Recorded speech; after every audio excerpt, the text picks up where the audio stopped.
And आज हम जिस बारे में बात करने वाले हैं इसके बारे में मुझे किसी ने कमेंट सेक्शन में पूछा था कि मैम मेरी प्लेसेंटा की पोजीशन जो है वो पोस्टीरियर है, तो मुझे बेबी गर्ल होगी कि बेबी बॉय होगा। तो आज हमारा यही टॉपिक है कि प्लेसेंटा की जो पोजीशंस होती हैं क्या उससे जेंडर का पता चलता है, पोस्टीरियर प्लेसेंटा और एंटीरियर प्लेसेंटा में फ़र्क क्या होता है। तो देखिए, जो एंटीरियर प्लेसेंटा होता है ना, उसमें क्या होता है, प्लेसेंटा जो होता है वो आगे की तरफ होता है और बच्चा पीछे की तरफ होता है। ठीक है, जो प्लेसेंटा होता है ना एंटीरियर पोजीशन में जब होता है तो उसमें वो एक कुशन की तरह काम करता है, और उस एंटीरियर प्लेसेंटा में ये होता है कि बेबी की जो मूवमेंट्स होती है ना वो हमें काफ़ी टाइम के बाद फील होती हैं। अब पोस्टीरियर प्लेसेंटा की बात करते हैं। पोस्टीरियर प्लेसेंटा जो होता है उसमें क्या होता है, प्लेसेंटा जो होता है वो पीछे की तरफ होता है, बैक की तरफ, और बच्चा आगे की तरफ होता है। इसमें ये होता है कि बच्चे की मूवमेंट्स जो होती हैं हमें जल्दी पता लगने लग पड़ती हैं और हम ज़्यादा फील कर पाते हैं। ठीक है, और नॉर्मल डिलीवरी में भी पोस्टीरियर प्लेसेंटा ज़्यादा हेल्प आउट करता है, ज़्यादा ईजिली हो जाती है।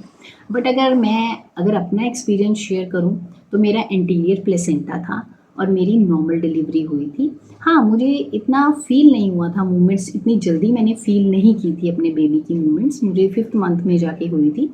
बट ये ज़रूरी नहीं है, ये एक जस्ट नॉलेज से एक मैं बता रही हूँ। पोस्टीरियर प्लेसेंटा हो चाहे एंटीरियर प्लेसेंटा हो, यहाँ तक कि अगर लो लाइन प्लेसेंटा भी होता है तो भी नॉर्मल डिलीवरीज हो जाती हैं। ठीक है, तो नॉर्मल डिलीवरी हर केस में हो जाती है।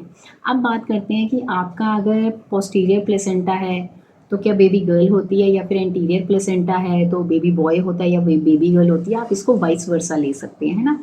तो देखो, ये एक गेस वर्क होता है, ऐसा कुछ नहीं कहा जा सकता कि अगर एंटीरियर प्लेसेंटा है तो बेबी बॉय होगा, या फिर पोस्टीरियर प्लेसेंटा है तो बेबी बॉय होगा, या फिर पोस्टीरियर है तो गर्ल होगी, या फिर इंटीरियर है तो गर्ल होगी। ऐसा कुछ नहीं होता, ये सिर्फ एक गेस वर्क होता है। हम सिर्फ एक अंदाज़ा लगाते हैं, क्योंकि हम क्या करते हैं, हम अपने आसपास जितने भी हमारे इस टाइम पे कोई प्रेग्नेंट पहले रह चुका है हम उनसे पूछते हैं, उनकी रिपोर्ट्स देखते हैं। तो आप इस चीज़ में मत जाइए कि क्या होगा, बस हमें ये प्रे करना चाहिए कि बच्चे की हेल्थ जो है वो अच्छी हो और माँ की हेल्थ है वो भी अच्छी रहे। ठीक है, और डिलीवरी भी ठीक से हो जाए, कोई भी कॉम्प्लिकेशन ना आए दोनों माँ और बच्चे को। और प्लेसेंटा का बहुत बड़ा रोल होता है, क्योंकि ये एक बच्चे को सपोर्ट कर रहा है, उसकी ग्रोथ के लिए इम्पॉर्टेंट होता है, क्योंकि उसको लाइफ सपोर्ट सिस्टम यही है। सो आई होप इस वीडियो से आपको हेल्प मिली होगी, आपको पता चला होगा कि प्लेसेंटा का क्या रोल है, क्या नहीं है हमारे बच्चे के लिए, हमारी प्रेगनेंसी के लिए। सो आई होप इस वीडियो से आपको हेल्प मिली है। जाने से पहले चैनल को सब्सक्राइब कीजिए, वीडियोस को लाइक करिए एंड शेयर करिए। कोई भी आपका डाउट है तो आप मुझे कमेंट सेक्शन में पूछ सकते हैं।